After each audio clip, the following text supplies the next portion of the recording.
We start with the chapter called haloalkanes and haloarenes. So we have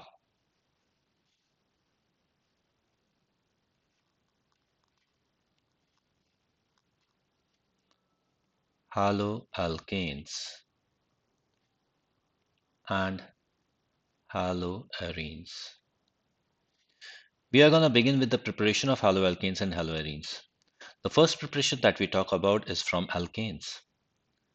The preparation of haloalkanes from alkanes talks about the free radical halogenation of alkanes. If we react alkane with halogen in presence of light or heat, then it gives us Rx along with Hx. This is a free radical halogenation reaction. This free radical halogenation reaction, the typical example for this happens to be when the reaction of CH4 takes place with Cl2 in presence of heat or light, which gives us CH3Cl along with HCl. Now, this reaction can continue further, wherein we can react it with another Cl2 to produce CH2Cl2 along with HCl. This can react further, CH2Cl2 can react with further Cl2 to produce CHCl3 along with HCl, which further in itself can react with Cl2 to produce CCl4 along with HCl. The net reaction can be added together so that we can consider CH4 reacting with Cl2, that is 4Cl2, the excess of Cl2, to produce CCl4 along with 4HCl. Now, this reaction is what we call as the chlorination reaction.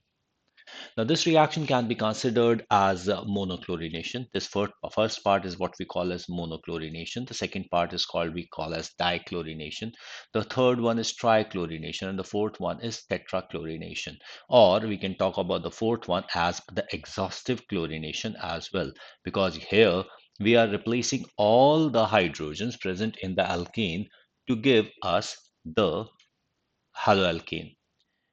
Now, these could be the reactions. We could have monochlorination, dichlorination, and you can be asked the question, considering that give the products obtained when when a particular alkane is monochlorinated, or you could be asked, give the number of products when the alkane is dichlorinated or trichlorinated, tetrachlorinated, or whatever the alkane may be. In case of ethane, like if we talk about something like C2H6, here it could be monochlorination, dichlorination, trichlorination, tetrachlorination, pentachlorination, or even hexachlorination. So when we talk about a particular question, the answer has to be given according to the question.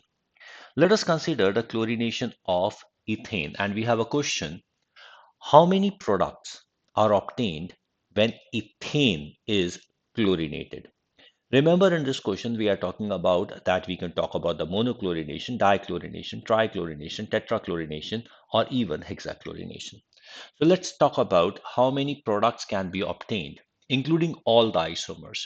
Here we could even have the question like we can talk about the number of structural isomers, or we can talk about the total isomers, including stereoisomers, or we could even talk about that if the product is fractionally distilled, what will be the product obtained? So let's consider this particular reaction. Now, if we talk about ethane, ethane can be written having 6 hydrogens. Considering ethane, here all the 6 hydrogens are absolutely identical. There is no difference in any of the hydrogen.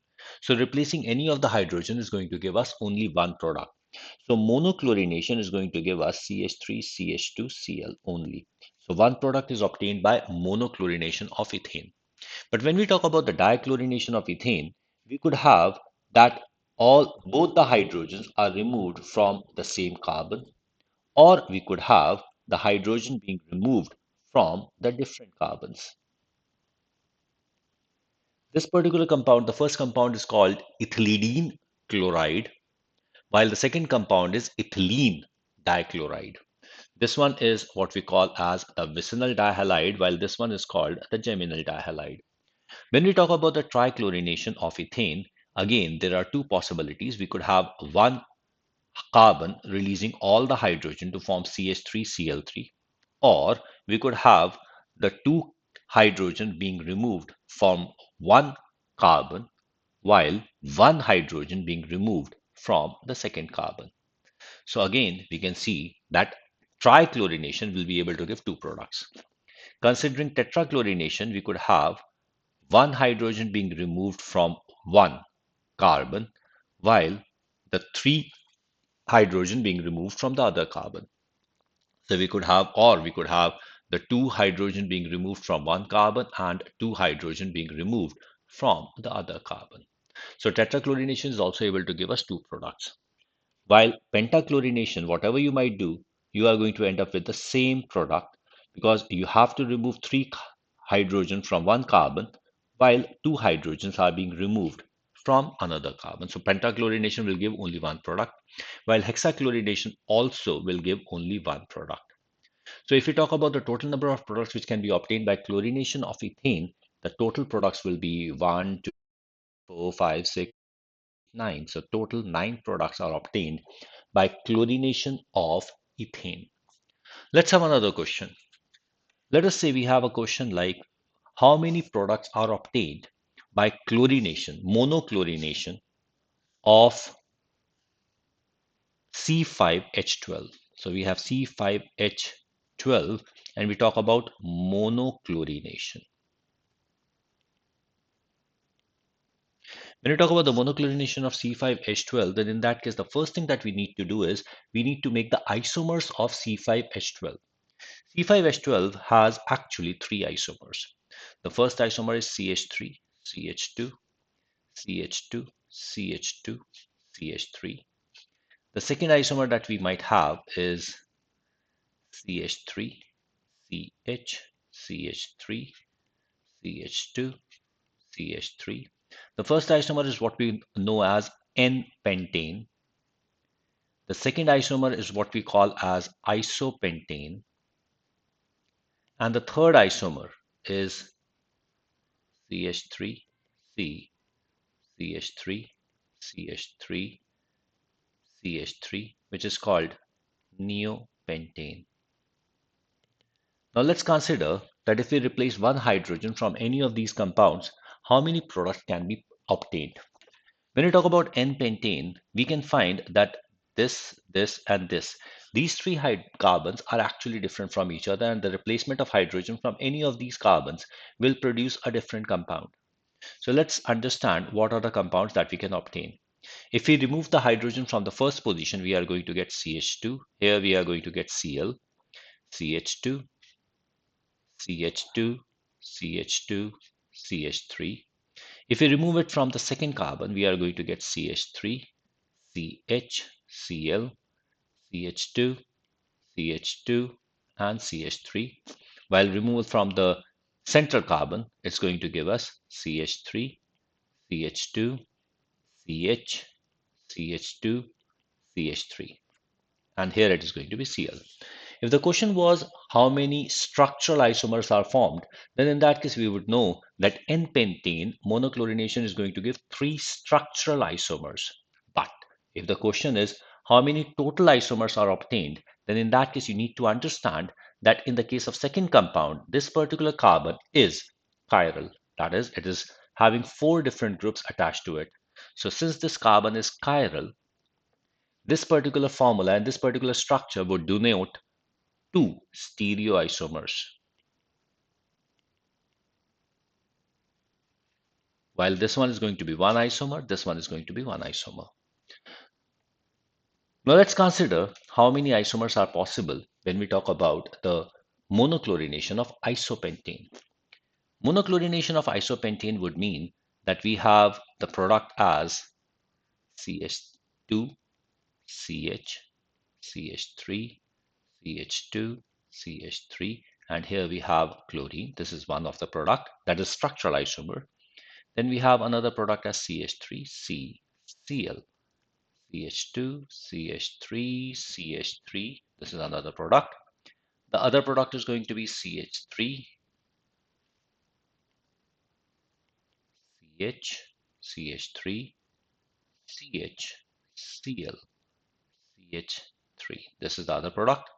And finally, the fourth product that we are going to obtain by monochlorination of isopentane would be CH3, CH, CH3, CH2, CH2, CH3, Cl.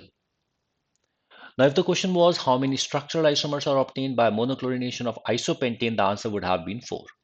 But if the question is how many total number of isomers, including stereoisomers, are obtained, then in that case, we find that in the first compound, this particular carbon is chiral. You can see it has one CH2Cl, another CH3, another C2H5, and another hydrogen attached to it. So this particular carbon has 4 different groups attached to it, which makes this carbon chiral. And if it is a chiral carbon, then in that case, it's going to have 2 stereoisomers with it. So the 2 stereoisomers are going to be formed in this particular case. Now, once we have talked about this particular stereoisomers, further, here, this particular carbon or this particular compound is not chiral, so it is going to give one isomer. But when we talk about the third compound, this particular carbon, it has one chlorine, one methyl, one isopropyl, and one hydrogen attached to it. So this also carbon has 4 different groups attached to it, and this is going to be a chiral carbon.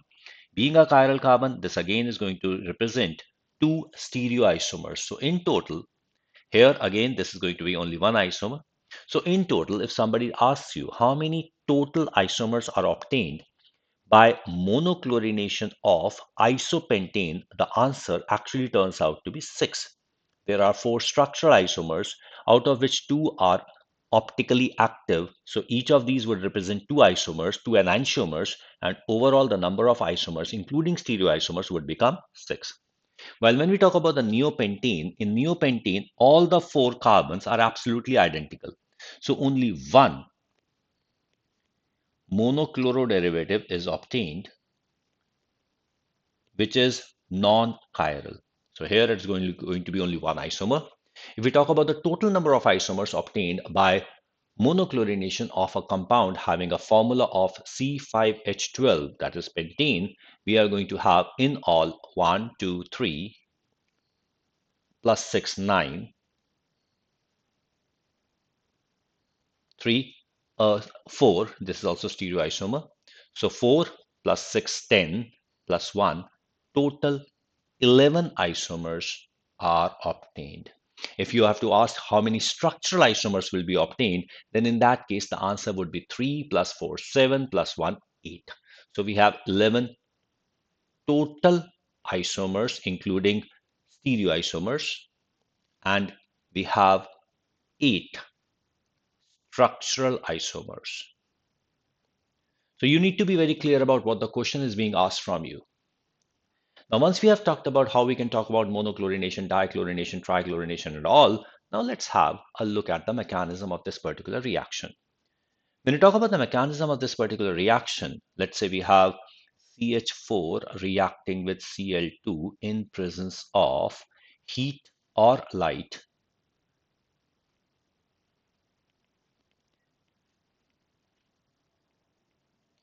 Now, if in a reaction, here we are going to get CH3Cl along with HCl. Now we need to understand that heat and light behave very much different from each other. Light is extremely discriminatory. Discriminatory would mean that light behaves in a different manner with each bond in a simple molecule even. And if we have multiple molecules, then in that case, there is a possibility that a particular frequency of light does not affect a particular molecule at all. While the heat is extremely non-discriminatory. Whenever we heat a particular molecule or a substance or multiple molecules, then in that case, heat is going to increase the kinetic energy of each and every molecule by the same extent. So heat is going to affect each and every bond and each and every molecule to the same extent without any difference. But if we talk about a particular reaction in which heat and light are going to behave in the same manner, that simply means that the reaction uses heat or light simply as the source of energy, and it has nothing to do with their inherent properties. For every reaction of such a kind where heat and light is going to behave in the same manner, the reaction proceeds or initiates by breaking off the weakest bond. So, whenever we need to find out what is going to initiate the particular reaction of such kind, we need to know the order of the strength of the various bonds. In this particular equation, we actually have only four different kind of bonds. The first bond that we have is a CH bond.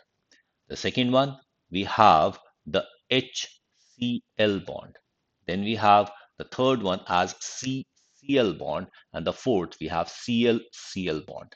If we talk about the order of the bond strength, then in that case, the observation tells us that CH bond is the strongest, followed by HCl bond, which is stronger than CCl bond, and the weakest bond that we have in this particular reaction is ClCl bond. Now, many a time student ask me that what could be the criteria, what could be the reason of this order of the bonds. Now, please remember that the bond strength order depends on many factors, which could be the nature of the bond, whether it is ionic bond, covalent bond, or it could be even the various other factors like fluorine-fluorine bond is weaker than chlorine-chlorine bond because of inter-electronic repulsion. But most often, we can say that smaller are the atoms between which the bond is being formed, stronger is the bond. So when we talk about the CH bond, the carbon and hydrogen are the smallest atoms in this particular system. So carbon-hydrogen bond turns out to be the strongest, followed by HCl, where H is small while chlorine is a bit bigger than that. CCl, where carbon is bigger than hydrogen, and ClCl, where both the atoms are the largest atoms. So the bond between the largest atom turns out to be the weakest. So what I have already told you, the reaction initiates by breaking off the weakest bond. So when we talk about the weakest bond, the first step in this particular reaction would turn out to be the breaking of the Cl-Cl bond by the addition of light or heat, H nu or delta, to give Cl plus Cl.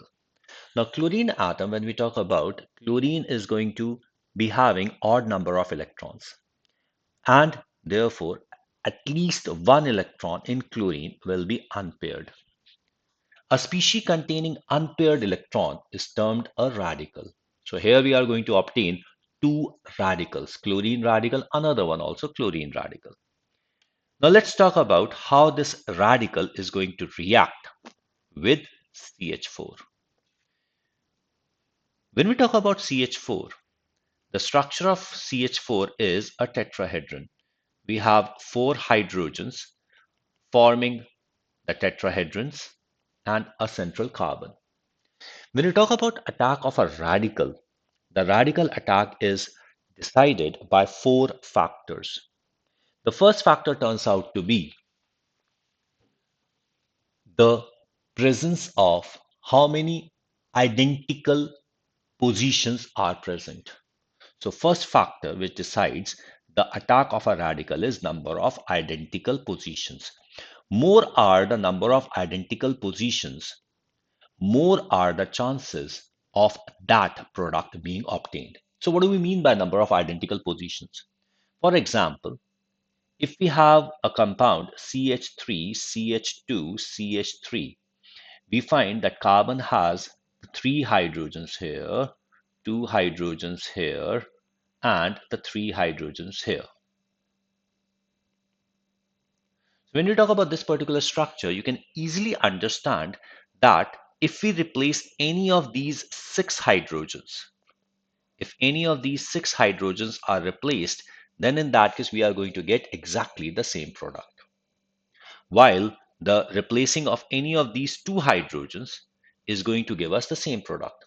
So the ratio of the identical positions in this particular compound is 6 is to 2. The six positions are going to give one product while two positions are going to give different product.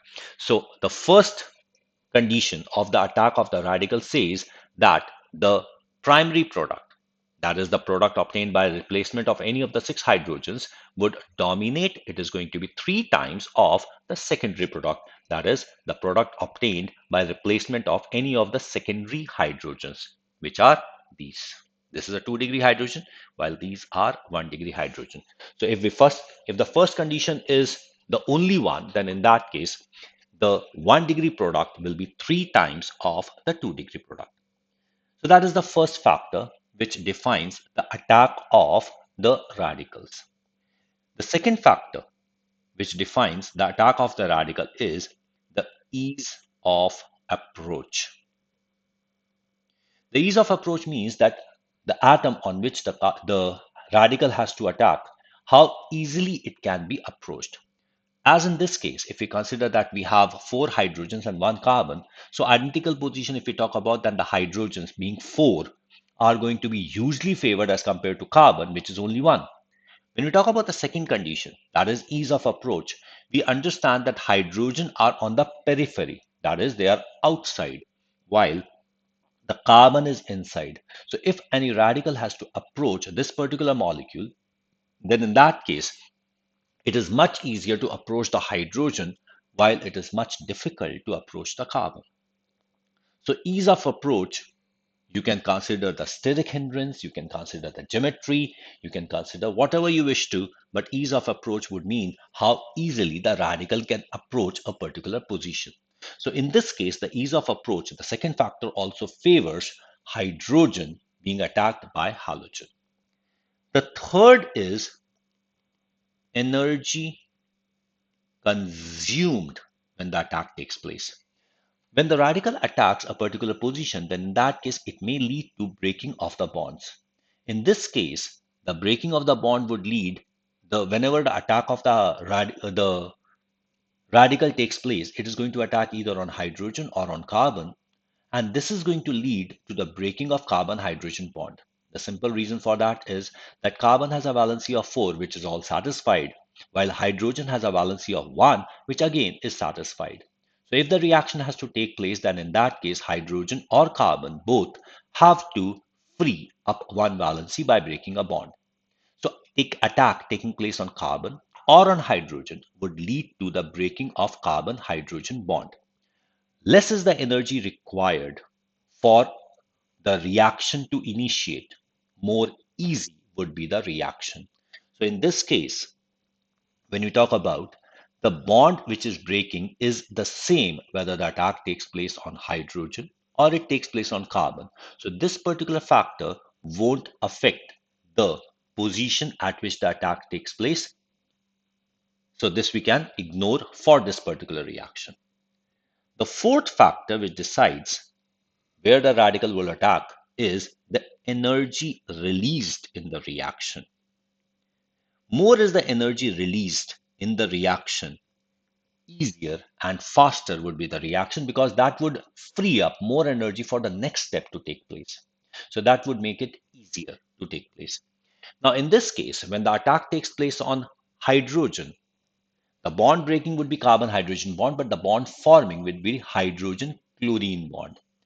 On the other hand, if the attack takes place on carbon, the bond breaking again is the carbon and hydrogen bond, but bond being formed would be carbon-chlorine bond.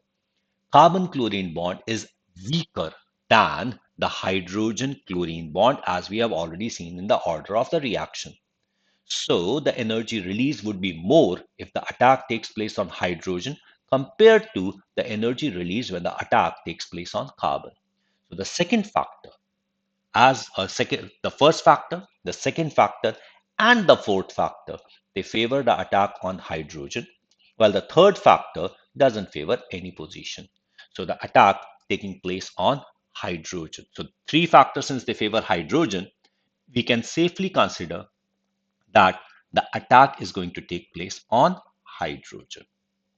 So when the attack takes place on hydrogen, we are going to get CH3 radical along with HCl, and this is going to be the second step. Now, we need to understand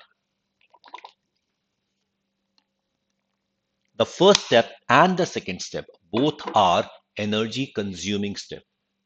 But the energy is being absorbed by the molecule only in the first step and not in the second step. So we need to understand that the energy which is being supplied by heat or light in this case is more than the energy actually required to break the chlorine-chlorine bond. So these two chlorine radicals which are being formed are energetic radical which are having excessive energy. These are energetic radicals. These radicals have excess kinetic energy, which has been provided by heat or light, which has broken the bond. So when this chlorine reacts with CH4, this is an energetic radical, that is, it has an extra energy.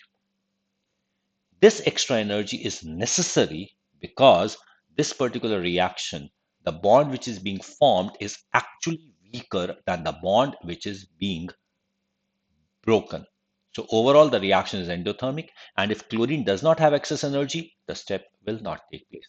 This is the reason why all the collisions between CH2 and chlorine do not give the product.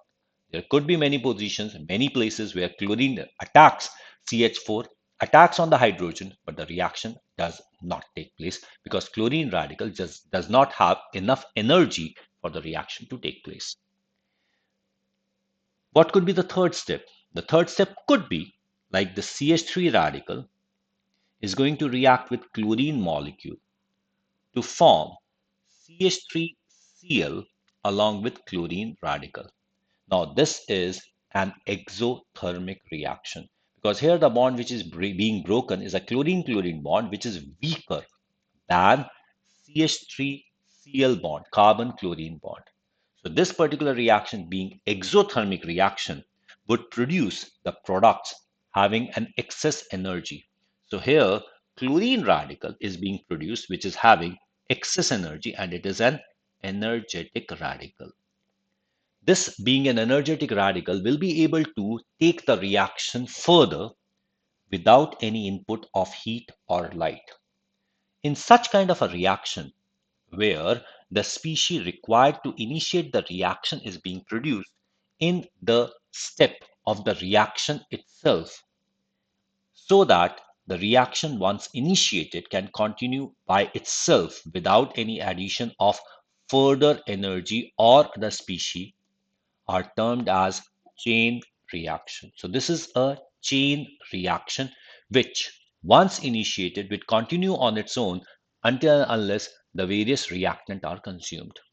So that is how these two steps take place. The second, third step will keep on alternating and keep on extending the reaction. But this particular reaction just doesn't have these three probabilities. There are further probabilities also. Like there would be a lower probability in which the Cl radical would react with another Cl radical to form Cl2 again. Now, this particular reaction has a lower probability as compared to the reaction of Cl radical with CH4 because CH4 is present in a much higher excess as compared to the Cl radicals. So Cl radical reacting with another Cl radical has a low probability, but obviously it doesn't have the probability which is zero. So this reaction also can take place and does take place. Then there could be a fifth step in which the CH3 radical could react with another Cl radical to form CH3Cl. Now, this reaction has even a lower probability as compared to Cl radical and Cl radical reacting with each other, as CH3 radical is even more unstable as compared to the Cl radical. So, the concentration of CH3 radical would be even lower than Cl radical. And then there is another reaction which has the least probability, but still it can take place, and that is CH3 radical reacting with another CH3 radical to form C2H6. Now, there is a question in NCERT which says, explain the formation of very small amount of ethane when methane is chlorinated in presence of heat or light. So this mechanism explains the presence of a small amount of ethane which is being formed in the reaction. Now, when we talk about these particular steps, we can actually specify these steps depending on the function that they do. If we talk about the first step is actually initiating the chain. So this is called chain initiation step. This is called chain initiation step because here the chain is beginning. When you talk about the second and third step, these steps alternating with each other would lead to the increase in the length of chain or propagation of the chain.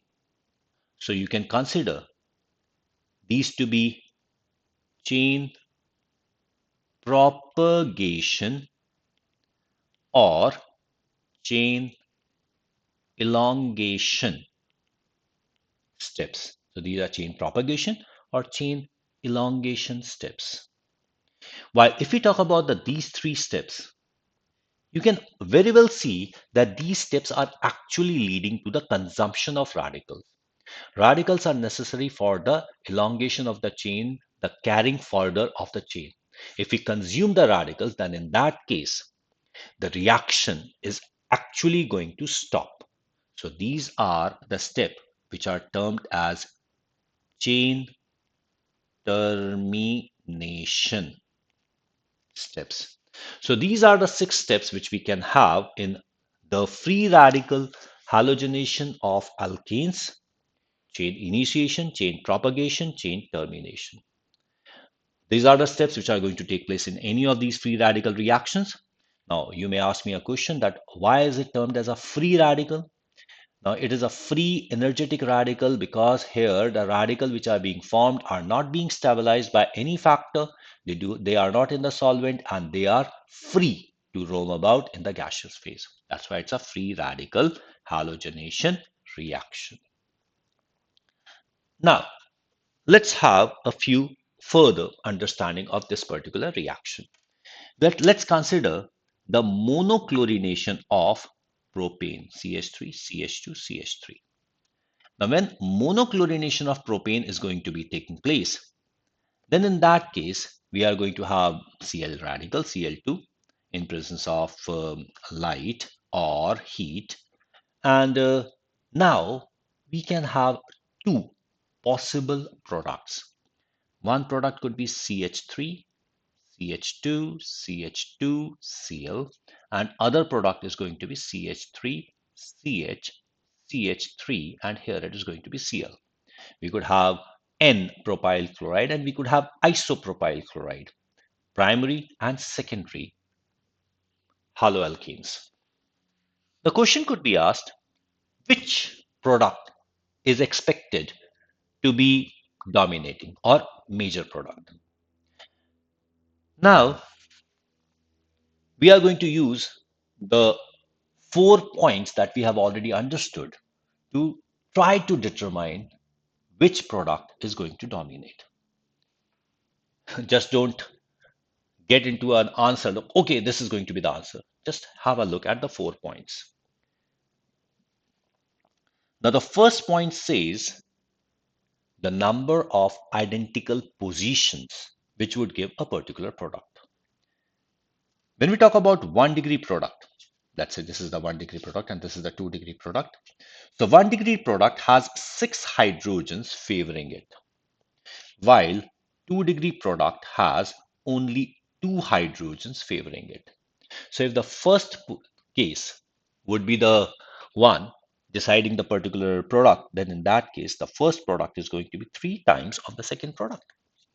Now let's consider the second point, the ease of approach. Remember, all the hydrogens are on the periphery. None of the hydrogen happen to be inside. So all hydrogens are equally approachable. So the second point does not have any effect on the products. Let's talk about the third point, energy required for the reaction to take place. Now you might say that in this case, the carbon hydrogen bond is breaking in all our carbon hydrogen bonds, so energy required should remain the same. But that's not the case. If we talk about the attack on the first carbon, then in that case, it leads to the formation of 1 degree radical. The 1 degree radical has only two alpha hydrogens. These are the two alpha hydrogens for hyperconjugation. While if I talk about the secondary radical, that is CH3, CH, CH3, this is a secondary radical. This has six alpha hydrogen. The radical which has more number of alpha hydrogen is more hyperconjugated. So be having six alpha hydrogen, this is more stable and so easy to form. It requires less energy.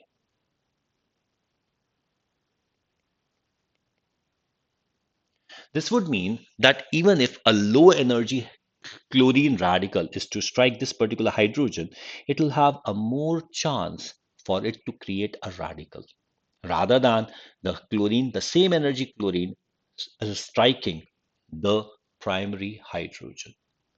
So, all in all, since this particular position requires less energy to be formed, the secondary radical is formed much easier as compared to the primary radical. In fact, the ease of formation of primary radical, if we consider one, ease of formation of primary radical by chlorine. Please remember it does change with the halogen as well. If we consider the primary radical ease of formation to be 1, then ease of the formation of secondary radical experimentally has been determined to be 3.8. Well, in the question, they might give you another value. So be careful. You have to use the value which is given in the question. While 3-degree radical would have an ease of formation as 4.5, with chlorine being the halogen. So, and when we talk about the fourth factor, the energy released in the reaction, the energy released turns out to be the same, is same. So what we find is that two of the factors, that is second and fourth, they are inert. They do not affect the rate of the reaction or the outcome of the reaction. The first one favors the primary, while third one favors the secondary. The net product, what we get, the ratio of the product can be obtained. Net ratio of the product that can be obtained is by multiplying the identical position with ease of extraction.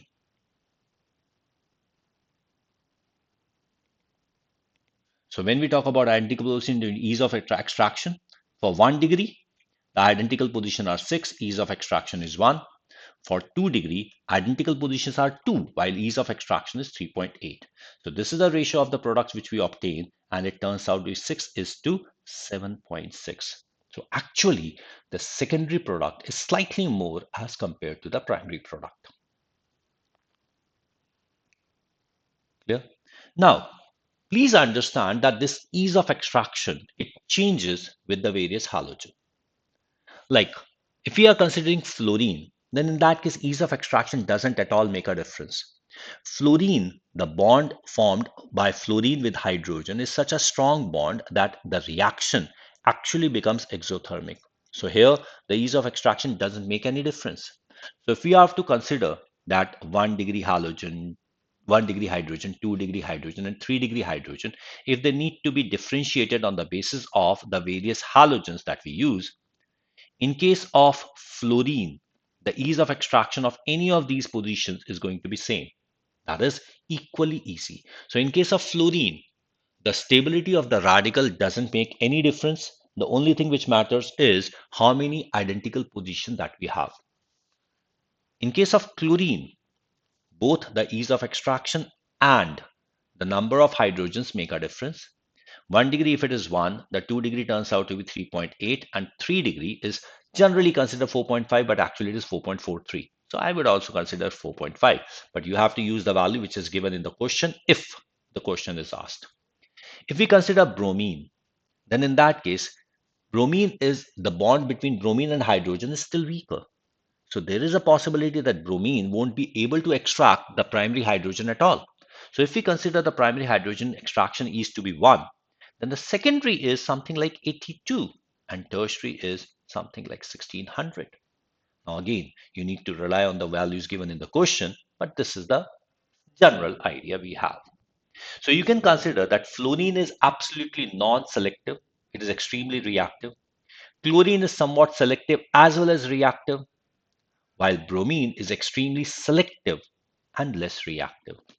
If you consider the reaction with iodine, like RH, we are taking reacting it with iodine, then the reaction with iodine is extremely difficult to take place because in this reaction, the HI, which is formed in the reaction mixture as a product, is a reducing agent.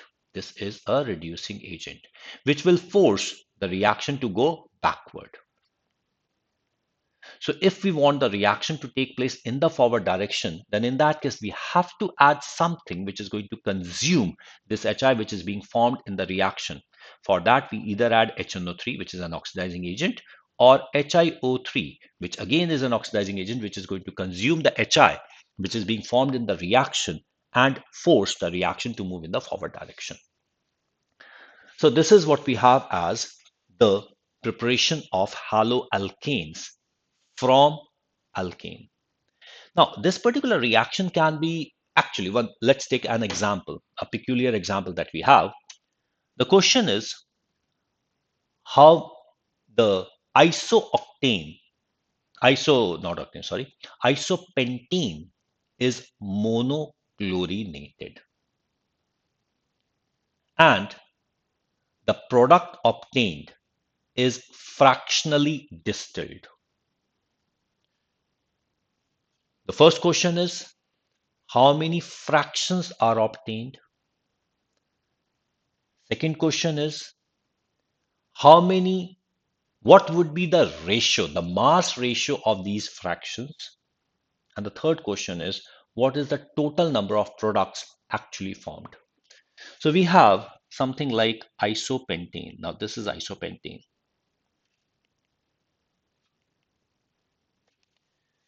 Now if isopentane is monochlorinated, we end up with 4 structural isomers that we have already done. So we have getting CH2, Cl, CH, CH3, CH2, CH3. This is one product. Another product is CH3, CH, CH3C, Cl, CH3, CH2, CH3. Another product is CH3, CH, CH3, CH, Cl, CH3. And the product is CH3, CH, CH3, CH2, CH2, Cl. So these are the 4 structural isomers that we are going to obtain. Now, you need to understand that structural and isomers and diastereomers, they have different melting and boiling point, and therefore they can be separated using fractional distillation. Whereas if we talk about enantiomers, enantiomers have exactly the same melting and boiling point, and they cannot be separated by fractional distillation. So if we talk about this particular case, and you have to ask, you have to give the answer, how many fractions will be obtained? The answer to that particular question is quite simple. The number of fractions that is going to be obtained is equal to the number of structural isomers we have, and that is, we are going to get 4 fractions. Okay, so 4 fractions will be obtained when this particular product is fractionally distilled. Now, again, the question is what would be the mass ratio of these fractions? Now, to get the mass ratio of these fractions, we actually have to get the relative ratios. by multiplying the identical position by the ease of extraction. So when we talk about identical position, this is going to give the same product. This is going to give another one. This is going to give another one. And this is going to give another one. So considering the number of identical position here is going to be 6, ease of extraction 1 because these are 1 degree carbon. The second one, if we talk about, this is going to be 1 hydrogen and the ease of extraction will turn out to be 4.5 because this is actually a 3 degree carbon. While in this next case, we have the 2 hydrogens and the ease of extraction is actually 3.8. While the last one again is 3 hydrogens and the ease of extraction is 1 because again this is a primary hydrogen. This one is a secondary hydrogen. So if we talk about the ratio by mass of the various fraction, you can even have the ratio by volume of each of the fraction, by moles of each of the fraction. It won't make any difference because these are isomers of each other. So their mass would also be, molar mass is again the same, the volume is also again the same. So here we get the ratio as 6 is to 4.5 is to 7.6 is to 3. So you can consider that if we consider all the different compounds, separate compounds, then in that case, the secondary one is going to be the dominant one. But if the question is, what is the ratio of primary, secondary, and tertiary, you would find that primary would dominate because this and this both are primary compounds. Clear? And if somebody is asking you, what is the total number of isomers which are being formed in this particular reaction? The answer, again, we already done. This one is the chiral carbon. So here we have 2 isomers. This is not chiral, so this is 1 isomer. This again, this turns out to be the chiral carbon, 2 isomers. This is not chiral, so it is 1. So the total number of products which actually are obtained are 6, including stereoisomers.